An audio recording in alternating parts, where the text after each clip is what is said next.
सावन आते ही गोलू चिड़िया अपनी माँ से बोला, माँ दीदी इस साल रक्षाबंधन में नहीं आएगी। मैंने उसके पास फोन किया था, वो रक्षाबंधन के दिन ही आएगी।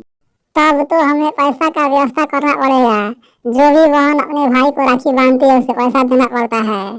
तुम्हें चिंता करने की कोई जरूरत नहीं है, हमारे पास पैसा और साड़ी है, दे दूंगी। हमें भी तो कुछ लगता है, इतना दूर से हमें राखी बांधने के लिए आ रही है। दूसरे दिन गोलू चिड़ा उदास बैठा था तो छोटू कौआ आ जाता है। गोलू चिड़ा को उदास देखकर पूछने लगता है, दोस्त तुम यहाँ उदास क्यों बैठा है, क्या बात है, जरा मुझे भी तो बताओ। इस साल मेरी बहन आ रही है राखी बांधने के लिए, मेरे पास एक भी पैसा नहीं है देने के लिए, यही तो सोच रहा हूँ। अरे भाई, यह बात कहकर मुझे भी अफसोस में डाल दिया। आज मेरी भी बहन होती तो राखी बांधने के लिए आती। क्या दोस्त तुम्हें एक भी बहन नहीं है? नहीं दोस्त, मुझे एक भी बहन नहीं है, मेरी किस्मत ही खराब है। एक दिन की बात है, गोलू चिड़ा उड़ते हुए जा रहा था। अचानक एक पेड़ में टकरा जाता है और गिर जाता है। उसके पंख में चोट लग जाता है और घायल हो जाता है। गोलू चिड़ा धीरे धीरे करके अपने घर आ जाता है। खून देखकर उसकी माँ हैरान हो जाती है और पूछने लगती है, बेटा तुम्हारे पंख से खून क्यों निकल रहा है? माँ मैं उड़कर जा रहा था, अचानक एक पेड़ से टकरा गया और गिर गया, थोड़ा सा चोट लगा, सब ठीक हो जाएगा। एक दिन छोटू कौआ अपनी माँ से बोला, माँ इस साल गोलू चिड़ा का बहन आ रही है राखी बांधने के लिए, अगर हमारी बहन होती तो हमें भी राखी बांधने के लिए आती ना। हाँ बेटा तुम ठीक कहते हो, भगवान ने तुझे बहन दिया ही नहीं है तो राखी कौन बांधेगी। छोड़ो ये सब बातें, हाथ मुंह धोकर कुछ खा लो। दूसरे दिन एक इंसान राखी बेच रहा था तो छोटू कौआ उसके पास आता है और इंसान से पूछने लगता है, भाई साहब यह क्या बेच रहे हो? तुझे मालूम नहीं यह राखी है, यही राखी बहन अपने भाई को प्रेम से बांधती है। क्या यही राखी है? मैंने कभी देखा नहीं इसीलिए पूछ दिया। क्या तुम्हारी बहन राखी नहीं बांधती है? यह राखी बहन अपने भाई को प्रेम से बांधती है। नहीं मुझे कोई बहन नहीं है, आज मेरी बहन होती तो मुझे भी राखी बांधती।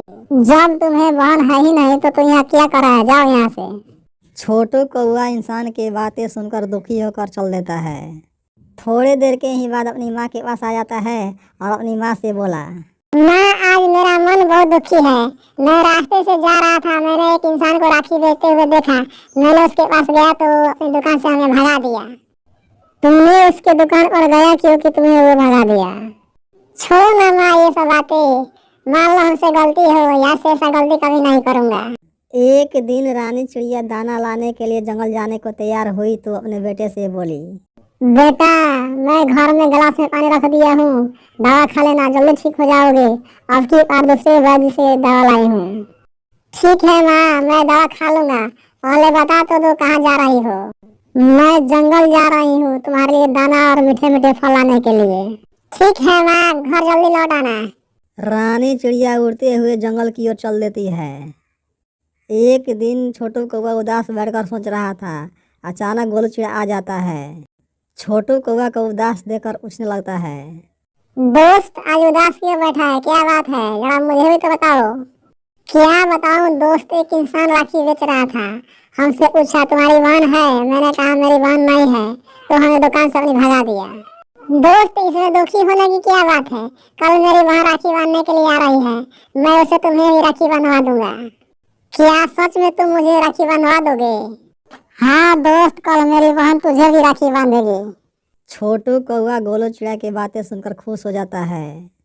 सुबह होते ही सुंदरी चिड़िया गोलू चिड़िया को राखी बांधती है, छोटू कौआ को राखी बांध देती है।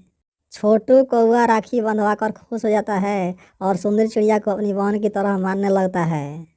थोड़ी देर के बाद ही छोटू कौआ अपने घर आ जाता है। पंख पर राखी देखकर उसकी माँ बोली, बेटा तुम्हारे पंख पर राखी किसने बांधा है? छोटू कौआ ने बोला, माँ यह राखी गोलू चिड़िया की बहन ने बांधा है, अपने भाई समझकर। मैंने भी अपना बहन मान लिया है। अब खुश हो ना, तुम्हारी बहन भी मिल गई और राखी भी बांध दिया। हाँ माँ, आज मैं बहुत खुश हूँ। प्यारे दोस्तों, रक्षाबंधन भाई बहन का अटूट बंधन है। अगर हमारी कहानी अच्छी लगी हो तो हमारे चैनल को लाइक और सब्सक्राइब जरूर करें। थैंक यू, धन्यवाद।